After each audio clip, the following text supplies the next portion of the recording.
Hi, എല്ലാവരും സന്തോഷമായിട്ടിരിക്കുമല്ലേ? അപ്പോൾ ആ സന്തോഷമായിട്ടിരിക്കുന്ന കൂട്ടത്തിൽ സന്തോഷമുള്ളൊരു കാര്യം കൂടെ നിങ്ങൾക്ക് പറഞ്ഞു തരാം കേട്ടോ. അപ്പോൾ എല്ലാവരുടെയും കുറേ സംശയങ്ങളാണ്.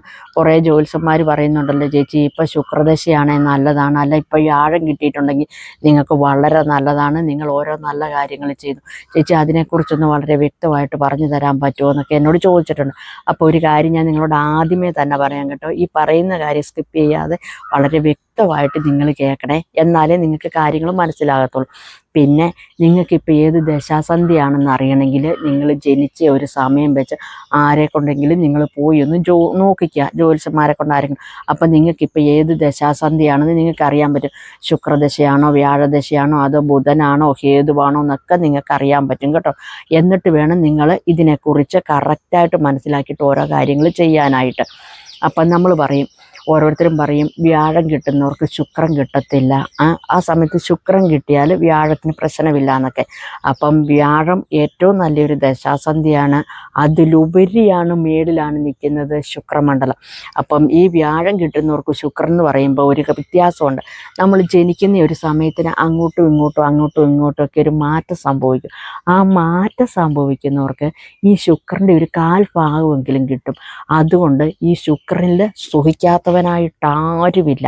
അപ്പോൾ അതിൻ്റെ അകത്തൊരു കാര്യം കൂടെ പറയും, ശുക്രനിൽ സുഖിക്കാത്തവനും ആദിത്യനിൽ അലയാത്തവനും ഹേതുവിൽ ഖേദിക്കാത്തവനും ആരുമില്ലെന്നാണ് പറയുന്നത്.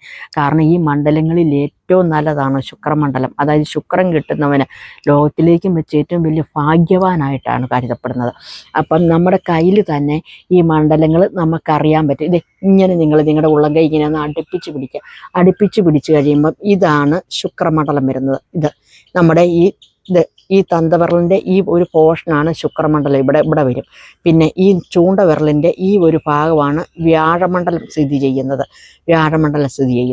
അപ്പോൾ ഇങ്ങനെ ഒന്ന് അടുപ്പിച്ച് പിടിച്ച് എന്നിട്ടുണ്ട് ഈ ഭാഗം ഇച്ചിരി താന്ന് നിൽക്കും. ഈ 3 വിരലിൻ്റെ ഈ ഭാഗം ഇങ്ങനെ താന്ന് നിന്നിട്ട് ഈ വ്യാഴമണ്ഡലത്തിൻ്റെ ശുക്രമണ്ഡലത്തിൻ്റെ ഭാഗം ഇച്ചിരി ബൾജായിട്ട് പൊങ്ങി നിൽക്കുവാണെങ്കിൽ നിങ്ങൾക്കിപ്പം നല്ല സമയമാണെന്നാണ് പറയുന്നത്. മറ്റുള്ളവർക്ക് മോശ സമയം നല്ല, അങ്ങനെയുള്ളവരാരും വിഷമിക്കേണ്ട. നോർമലി നിങ്ങൾക്കും ഇങ്ങനെയുള്ള ഒരു സമയത്തിൽ കൂടെയൊക്കെ എല്ലാവരും കടന്നു. ഒരു കുഴി കിടക്കുന്നവൻ കുഴി തന്നെ ഒന്നും കിടക്കത്തില്ലെന്ന് ആരെങ്കിലും വന്നൊന്ന് കൈ പിടിച്ച് കയറ്റും. അപ്പം നമ്മൾ പറയത്തില്ല ഒരു കുഞ്ഞിനൊരു കുഴിയുണ്ടെന്ന് എന്ന് പറയും. കുഞ്ഞിനും ഒരു കുഴിയുണ്ട്, ഒരു കുഴിക്കും ഒരു കുന്നുണ്ട്. അപ്പം നമുക്ക് ഇപ്പോഴത്തെ ഒരു കഷ്ടപ്പാടും ദുരിതവും അല്ലെങ്കിൽ പ്രയാസവും ഒക്കെ ഉണ്ടല്ലോ, എന്നും അങ്ങ് നിലനിൽക്കത്തില്ല. നമ്മുടെ കാലമല്ല, നമ്മുടെ മക്കളെ കൊണ്ടെങ്കിലും നമുക്ക് നന്നായിട്ട് ജീവിക്കാനായിട്ടും നമുക്ക് സന്തോഷമായിട്ട് മരിക്കാനും സാധിക്കും. അതൊന്നും ഓർത്തിനി ആരും വിഷമിക്കാൻ നിൽക്കണ്ട. അപ്പം ഞാൻ നിങ്ങളോട് ഇപ്പോൾ ഒരു കാര്യം പറഞ്ഞു തരാം. അപ്പം ഞാൻ നിങ്ങളോട് പറഞ്ഞല്ലോ, ഇതാണ് ശുക്രമണ്ഡലം എന്ന്, ഇത് വ്യാഴമണ്ഡലം. ഇതിൻ്റെ രണ്ടിൻ്റെയും കൂടെ ഇടയ്ക്കൊരു ചെറിയൊരു പോർഷൻ വരുന്നതാണ് ചൊവ്വാമുകൾ വരുന്നത്. ആ ചൊവ്വാമുകളും മറ്റുള്ള മണ്ഡലങ്ങളൊന്നും ഇപ്പം നിങ്ങൾ കരുതണ്ട. ബുധനോ ശനിയോ ചൊവ്വായോ ചന്ദ്രമണ്ഡലമോ ഒന്നും നിങ്ങൾ ഇതിൽ കണക്കിപ്പെടുത്തരുത് കേട്ടോ. അത് കണക്കിപ്പെടുത്താതെ തന്നെ നിങ്ങളോട് ഞാൻ വളരെ വ്യക്തമായിട്ടൊരു കാര്യം പറഞ്ഞുതരാം. നിങ്ങൾ ഇന്നിപ്പം ബുധനാഴ്ചയല്ലേ, ഇന്ന് ബുധൻ, ഇന്ന് നിങ്ങൾ ഒരു കാര്യത്തിനും തുടക്കം കുറിക്കേണ്ട. ഈ ഒരു കാര്യം ചെയ്യാൻ നമ്മൾ ഏറ്റവും നല്ല ഉചിതമായ 2 ദിവസം എന്ന് പറഞ്ഞാൽ ഒന്നെങ്കിൽ ശനിയാഴ്ച നിങ്ങൾക്ക് തിരഞ്ഞെടുക്കാം, അതല്ല എങ്കിൽ ഞായറാഴ്ച നിങ്ങൾ തിരഞ്ഞെടുത്ത് വെച്ചിട്ട് നിങ്ങളിത് ഈ മണ്ഡലം ഏതാണെന്ന് നിങ്ങൾക്ക് ഇപ്പോൾ അറിയണമല്ലോ. നിങ്ങളിപ്പോൾ ഉദ്ദേശിക്കുക ഇന്നിപ്പോൾ എനിക്ക് ചൊവ്വാ മണ്ഡലമാണോ അല്ല വ്യാഴമണ്ഡലമാണോ ബുധനാണോ, നിങ്ങൾക്ക് അറിയേണ്ടവർ മാത്രം എവിടെയെങ്കിലും നോക്കിച്ചാൽ മതിയെന്നാണ് ഞാൻ ആ പറഞ്ഞതിൻ്റെ ഉദ്ദേശം കേട്ടോ. അല്ലാത്തവരാണേലും ഇത്രയും മാത്രം നിങ്ങൾ ചെയ്താൽ മതി. എന്താണെന്ന് ചോദിച്ചിട്ടുണ്ടെങ്കിൽ ഇപ്പം ഞാൻ വളരെ വ്യക്തമായിട്ട് നിങ്ങൾക്ക് ശുക്രമണ്ഡലവും വ്യാഴമണ്ഡലവും ഞാൻ കാണിച്ചു തന്നിട്ടുണ്ട്.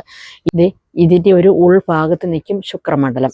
ഈ ചൂണ്ടവിരലിൻ്റെ ഈ ഒരു ഭാഗത്ത് നിൽക്കും ഈ വ്യാഴമണ്ഡലം. അപ്പോൾ എന്താ ചെയ്യേണ്ടതെന്നറിയാമോ? നമ്മൾ ആദ്യമേ തന്നെ നമ്മൾ തിരഞ്ഞെടുക്കേണ്ട ദിവസം ഒന്നേ ശനി അല്ലെ ഞായർ തിരഞ്ഞെടുത്തേച്ച് കഴിഞ്ഞിട്ട് നമ്മൾ കുളിയെല്ലാം കഴിഞ്ഞ് അന്നത്തെ ദിവസം നിങ്ങൾ ചെയ്യുന്നതിന് മുമ്പായിട്ട് നല്ല നോയമ്പ് വേണം. ഇറച്ചി, മീൻ, മുട്ട, ശരീര നോയമ്പൊക്കെ നിങ്ങൾക്ക് ഉണ്ടാവണം കേട്ടോ. നോയമ്പ് എടുത്തേച്ചും കഴിഞ്ഞിട്ട് വേണം നിങ്ങളിത് ചെയ്യാൻ. അന്നത്തെ ദിവസം ഫുള്ളേ നോയമ്പ് വേണ്ട. നിങ്ങൾ രാവിലെ തന്നെ ഇത് ചെയ്യാൻ ശ്രമിക്കണം. രാവിലെ ചെയ്യാത്തവർ നിങ്ങളന്ന് വൈകിട്ടോ എപ്പോഴെങ്കിലുമാണ് ചെയ്യുന്നതെങ്കിൽ ആ സമയം വരെ ഈ നോയമ്പിൽ നിൽക്കണം. നോയമ്പിൽ നിന്നിട്ട് നിങ്ങൾ കുളിയൊക്കെ കഴിഞ്ഞ് കയറി വന്നതിന് ശേഷം എന്ത് ചെയ്യണമെന്നറിയാമോ? ഇതുപോലെ ഒരു റെഡ് പേന എടുക്കുക. റെഡ് കളർ മാത്രമേ ഇതിന് ഉപയോഗിക്കാവുള്ളൂ. മറ്റു മഷിയൊന്നും നിങ്ങൾ ഉപയോഗിക്കേണ്ട. ഇതിന് പേപ്പറോ മറ്റു കാര്യങ്ങളോ ഒന്നും വേണ്ട കേട്ടോ. ഇത് നിങ്ങൾ വലത്ത് കൈ ആണുങ്ങളാ ചെയ്യുന്നെങ്കിൽ നിങ്ങൾ വലത്ത് കൈയിൽ മാത്രമേ എഴുതാവുള്ളൂ. കാരണം ആണുങ്ങളുടെ കൈ എന്ന് പറഞ്ഞാൽ നമ്മൾ നോക്കുന്നത് വലത്ത് കൈയും പെണ്ണുങ്ങളുടെ കൈ ഇടത്ത് കൈയുമാണ് നോക്കുന്നത്. അപ്പോൾ ഇത് സ്ത്രീകളാ ചെയ്യുന്നെങ്കിൽ ഇടത്ത് കൈയിൽ മാത്രം ചെയ്യണം കേട്ടോ. അപ്പം നമ്മൾ കുളിച്ച് വൃത്തിയായിട്ട് വന്നേച്ചിട്ട് നിങ്ങളുടെ ഈ ശുക്രമണ്ഡലം ഉണ്ടല്ലോ, നമ്മുടെ അതായത് ഈ തന്തവിരലിൻ്റെ, നിങ്ങൾക്ക് കാണാവോ കൈ? ഞാൻ തന്നെയാണ് ഇന്ന് വീഡിയോ പിടിക്കുന്നത്, അതുകൊണ്ട് ക്യാമറയിൽ എത്ര വ്യക്തമായിട്ട് എൻ്റെ കൈ കാണാമെന്ന് എനിക്കറിയില്ല, ആരും ഇല്ലാത്തത് കൊണ്ട് കേട്ടോ. അപ്പോൾ ഈ ശുക്രമണ്ഡലം എന്ന് പറയുന്നത്, അതുകൊണ്ട് വളരെ വ്യക്തമായിട്ട് പറഞ്ഞിരുന്നത് ഈ തന്തവിരലിൻ്റെ ഈ ഒരു പോർഷനാണ് നമ്മുടെ ശുക്രമണ്ഡലം എന്ന് പറയുന്നത്. ആ ഒരു ഭാഗത്ത് ആ ഒരു ഭാഗത്ത് നിങ്ങൾ എന്ത് ചെയ്യണം? നിങ്ങൾക്ക് എത്ര രൂപ കടബാധ്യതയുണ്ടോ, അല്ലെങ്കിൽ നിങ്ങൾക്ക് എന്ത് കാര്യമാണോ നടക്കാനുള്ളത്, ആ ഒരു കാര്യം ഈ ശുക്രമണ്ഡലത്തിൻ്റെ ഉൾഭാഗത്ത്, അതായത് ശുക്രമണ്ഡലത്തിൽ 2 പേന വെച്ച് ഇങ്ങനെ നിങ്ങളൊന്ന് വരയ്ക്കണം. ഇവിടെ നീ ഒരു പോർഷൻ കണക്കാക്കിയിട്ട് ഇങ്ങനെ ചുമന്ന വശി കൊണ്ട് വരയ്ക്കുക. എന്നിട്ട് അതിൻ്റെ ഉള്ളിൽ നിങ്ങൾക്ക് എന്താണോ നിങ്ങളുടെ ജീവിതത്തിൽ നിങ്ങൾക്ക് നടക്കേണ്ടത്, നിങ്ങളുടെ കടബാധ്യതയാണോ, വിവാഹകാര്യമാണോ, മുടങ്ങിക്കിടക്കുന്ന എന്തെങ്കിലും കിട്ടാനുണ്ടോ, എന്താണെന്ന് വെച്ചാൽ നിങ്ങൾ എഴുതുക. ഇതെല്ലാം നിങ്ങൾ മനസ്സിൽ പ്രാർത്ഥനയോട് കൂടിയിരുന്ന് നിങ്ങൾക്ക് ഏത് സ്ഥലത്ത് വേണേലും ഇരുന്നെഴുതാം. സ്വസ്ഥമായിട്ടിരുന്ന കിച്ചണും ഡൈനിങ് റൂമും ഒഴിച്ച് ബാക്കി എവിടെ വേണേലും നിങ്ങൾക്ക് സ്വസ്ഥമായിട്ടിരുന്ന് എഴുതാൻ കിട്ടുന്ന സ്ഥലത്തിരുന്ന് സ്വസ്ഥമായിട്ട് നിങ്ങൾക്ക് എഴുതാം കേട്ടോ.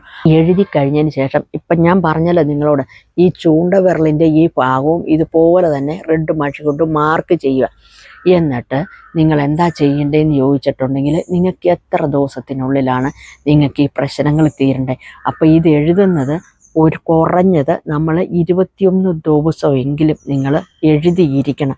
ഈ 21 ദിവസത്തിനുള്ളിൽ നിങ്ങൾക്ക് കാര്യങ്ങൾ നടന്നാലും ഇത് കണ്ടിന്യൂസ് ആയിട്ട് നിങ്ങൾ പോകണം. കാരണം ഇത് ശുക്രമണ്ഡലവും വ്യാഴമണ്ഡലവും, അതായത് പ്രകൃതിയിൽ ഒരു പ്രതിഭാസമാണ് നമ്മൾ ഈ ചെയ്യുന്നത്. അപ്പം ഇതിനൊരു ഏഞ്ചൽ നമ്പർ എന്ന് നമുക്ക് പറയാനും പറ്റില്ല. കാരണം നിങ്ങളുടെ എമൗണ്ട് ഒരു ഏഞ്ചൽ നമ്പറായിട്ടാണ് വരുന്നത്, അല്ലല്ലോ. അപ്പോൾ ഏഞ്ചൽ നമ്പറും ഇതുമായിട്ട് നിങ്ങൾ കണക്ട് ചെയ്യാനേ പാടില്ല. നമ്മൾ 12 ഒക്കെ എഴുതി ഒരുപാട് ഗുണങ്ങൾ കിട്ടിയവരാണ് നിങ്ങളെല്ലാവരും. അപ്പോൾ അതിലും ഇച്ചിരി എഫക്റ്റായിട്ടുള്ള കാര്യങ്ങളാണ് ഈ പറയുന്നത്. അപ്പോൾ അതാണ് പറഞ്ഞ് നിങ്ങളിത് എഴുതുന്ന സമയത്ത്, നിങ്ങൾ എഴുതുന്നിടം വരെ നിങ്ങൾക്ക് നോയമ്പുണ്ടായിരിക്കണം. എഴുതി കഴിഞ്ഞ് അരമണിക്കൂറിന് ശേഷം നോർമലി നിങ്ങൾക്ക് ഭക്ഷണം കഴിക്കാം. നോർമലിയിൽ ഇത് മാഞ്ഞു പൊയ്ക്കോട്ടെ. ഇത് കയ്യിൽ ഇരുന്നിട്ട് ഭക്ഷണം കഴിച്ചു എന്നും പറഞ്ഞുകൊണ്ട് നിങ്ങൾക്ക് യാതൊരു കുഴപ്പവും വരത്തില്ല കേട്ടോ. അതായത് നിങ്ങൾ സ്വാഭാവികമായിട്ട് മാഞ്ഞു നോക്കട്ടെ. അത് കഴിഞ്ഞ് നിങ്ങൾക്ക് നോയമ്പ് തീർന്നു. അപ്പം നിങ്ങൾ എന്താ ചെയ്യേണ്ടതെന്ന് വെച്ചിട്ടുണ്ടെങ്കിൽ, നിങ്ങൾ പോയിട്ട് 21 ദിവസമാണല്ലോ ഞാൻ പറഞ്ഞത്. അല്ല എനിക്ക് 5 ദിവസം കൊണ്ട് നടക്കണം, 7 ദിവസം കൊണ്ട് നടക്കണം, 8 ദിവസം കൊണ്ട് നടക്കണമെന്നൊന്നും നിങ്ങൾ പറയരുത്. 21 ദിവസം എഴുതണമെന്നാണ് ഞാൻ പറഞ്ഞത്. 21 ദിവസത്തിന് മേളിലോട്ടുള്ള ഒരു സംഖ്യ നിങ്ങൾ എടുക്കുക. അതായത് 27 29 എപ്പോഴെടുത്താലും ഒറ്റ സംഖ്യ നിൽക്കണം. അതല്ലെങ്കിൽ 3 മാസത്തിനുള്ളിൽ നടക്കണമെന്ന് നിങ്ങൾ ഒരുപാട് ആഗ്രഹിക്കും, 3 മാസത്തിനുള്ളിൽ. അപ്പം നിങ്ങൾ എന്താ ചെയ്യേണ്ടത്? 91 എന്നൊരു സംഖ്യ എടുക്കണം. എന്നിട്ട് അത് ഈ വ്യാഴമണ്ഡലം ഞാൻ നിങ്ങളെ കാണിച്ചല്ലോ, ആ ദിവസം, അതായത് 91 ദിവസത്തിനുള്ളിൽ നടക്കേണ്ട ആണെങ്കിൽ 91 ദിവസം ഇവിടെ എഴുതാം. അതല്ല 27 നിങ്ങൾ ഉദ്ദേശിക്കുന്നതെങ്കിൽ ഇതിൻ്റെ ഉള്ളിൽ 27 നിങ്ങൾ എഴുതാം. നിങ്ങൾ 21 മുകളിലോട്ടുള്ള ദിവസം, അതായത് ഒറ്റ സംഖ്യ മാത്രമേ നിങ്ങൾ തിരഞ്ഞെടുക്കണം. തിരഞ്ഞെടുത്തേച്ചിട്ട് വേണം ഈ വ്യാഴമണ്ഡലത്തിനുള്ളിൽ ആ ദിവസം എഴുതി വെക്കണം. ഈ ശുക്രമണ്ഡലത്തിൽ നിങ്ങൾക്ക് വേണ്ട കാര്യങ്ങൾ എഴുതണം, വ്യാഴമണ്ഡലത്തിൽ ദിവസവും എഴുതാം. ഇങ്ങനെ എഴുതി വെച്ച് കഴിഞ്ഞിട്ട് 21 ദിവസം കഴിഞ്ഞ് നിങ്ങൾ ഈ കാര്യമേ വിട്ട് കളഞ്ഞേക്കണം. അതായത് ഈ ശുക്രമണ്ഡലത്തിലും വ്യാഴമണ്ഡലത്തിലും എഴുതുന്ന ഒരു കാര്യം ഇന്നേ വരെ മുടക്കം സംഭവിക്കാതെ നടന്നിട്ടുള്ള കാര്യമാണ്. അതായത് ഇത് നോയമ്പോടും ഭയഭക്തി ബഹുമാനത്തോടും കൂടി നമ്മൾ ചെയ്യുന്നത്. അതായത് പ്രകൃതിയുടെ പ്രതിഭാസമാണ്. ഇത് നമ്മൾ പ്രകൃതിയോട് ആരും ഒരു കാര്യം കളിക്കാൻ നിൽക്കരുത്. നമ്മളെപ്പോഴും പറയത്തില്ല, എല്ലാവരും പറയില്ല, പ്രകൃതിയിൽ നിന്ന് മരം വെട്ടിയിട്ടാണ് പ്രകൃതിക്ഷോഭം ഉണ്ടാകുന്നത്. ഓരോന്നിനും നമ്മൾ ഓരോ ദുരന്തങ്ങൾ വരും പറയും പ്രകൃതിയുടെ ക്ഷോഭമാണ്, പ്രകൃതിയോട് കാണിക്കുന്ന ഓരോ അനീതി കൊണ്ടാണ് നമുക്കിങ്ങനെ പ്രകൃതിക്ഷോഭം ഉണ്ടാകുക. എന്ന് പറഞ്ഞതുപോലൊക്കെ തന്നെയാണ് ഇതും പ്രകൃതിയുടെ പ്രതിഭാസമാണ്. നിങ്ങളിത് എഴുതുന്നോടം വരെ ഇപ്പം നിങ്ങൾക്ക് രാവിലെ എഴുതാൻ പറ്റിയില്ല, വൈകിട്ടാണ് നിങ്ങൾക്ക് എഴുതാൻ പറ്റുന്നെങ്കിൽ നിങ്ങൾക്ക് ഇത് എഴുതുന്നതിൻ്റെ ഒരു സമയം, മറ്റേത് 12 മണി വരെ നിങ്ങൾക്ക് സമയം ഉണ്ടായിരുന്നു, 11:30 എഴുതി 12 വരെ, അതായത് അരമണിക്കൂർ അപ്പോഴും വരുമായിരുന്നു. പക്ഷേ ഇത് നിങ്ങൾ എപ്പോഴും എഴുതണമെന്ന് ചോദിച്ചിട്ടുണ്ടെങ്കിൽ അവസാന സമയം എന്ന് പറഞ്ഞാൽ രാവിലെ നിങ്ങൾ എപ്പോഴും എഴുന്നേൽക്കുന്നു 5 മണിക്ക് ശേഷം, വെളുപ്പിനെ 5 മണിക്ക് ശേഷം തൊട്ട് രാത്രി 11 മണി വരെ നിങ്ങൾക്ക് സമയമുണ്ട്. 11-ന് എഴുതി 11:30 വരെ നിങ്ങൾ റെസ്റ്റ് ചെയ്ത് പ്രാർത്ഥിച്ചുകൊണ്ടിരിക്കുക. മറ്റു കാര്യങ്ങൾക്കൊന്നും ഏറ്റു പോകരുത്, അതിന് മുമ്പായിട്ട് ചെയ്തോണം. അപ്പോൾ അരമണിക്കൂർ നമ്മൾ ഇരിക്കുവാണല്ലോ, മൊബൈൽ കണ്ടാൽ അല്ലെന്ന് ഇരിക്കുന്നു, യൂറിൻ പാസ് ചെയ്യാൻ ടോയ്ലറ്റിൽ പോകണമെന്ന് ഓർത്തുകൊണ്ട് അങ്ങനെയൊന്നും പോകരുത്. നിങ്ങൾ ആ ഇരിക്കുന്നിടത്ത് തന്നെ ഇരുന്ന് അരമണിക്കൂർ നേരം നമ്മളിങ്ങനെ കൈപിടിച്ച് നമ്മൾ ആ എഴുതിയേക്കുന്നതിലോട്ട് മാത്രം ശ്രദ്ധ കേന്ദ്രീകരിച്ച് വേണം നമ്മൾ പ്രാർത്ഥിച്ചുകൊണ്ടിരിക്കാനായിട്ട് കേട്ടോ.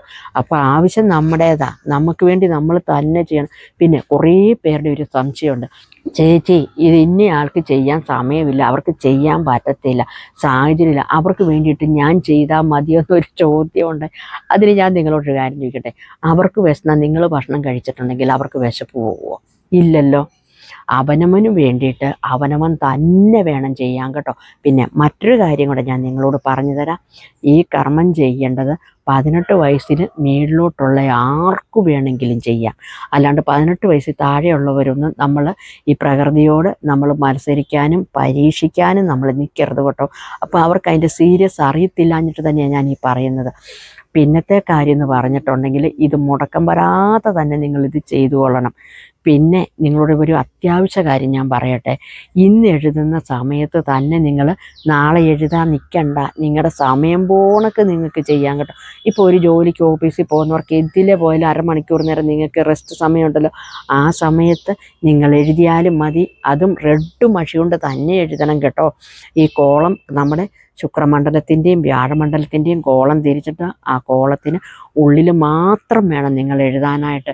ഇത് നിങ്ങൾക്ക് നല്ലത്, ജീവിതത്തിൽ ഒരു പുതിയ ഒരനുഭവം, ജീവിതത്തിൽ പുതിയതായിട്ട് നിങ്ങൾക്കൊരു കാര്യം നടക്കാനായിട്ട്, അല്ലെങ്കിൽ ഒരു ജോലിക്കയറ്റം, അല്ലെങ്കിൽ ഒരു ജോലിക്ക് ശ്രമിക്കുന്നവർ എത്ര ശ്രമിച്ചിട്ടും ജോലി കിട്ടാതെ അല്ല കല്യാണം നടക്കാതെയൊക്കെ നിൽക്കുന്നുണ്ട്.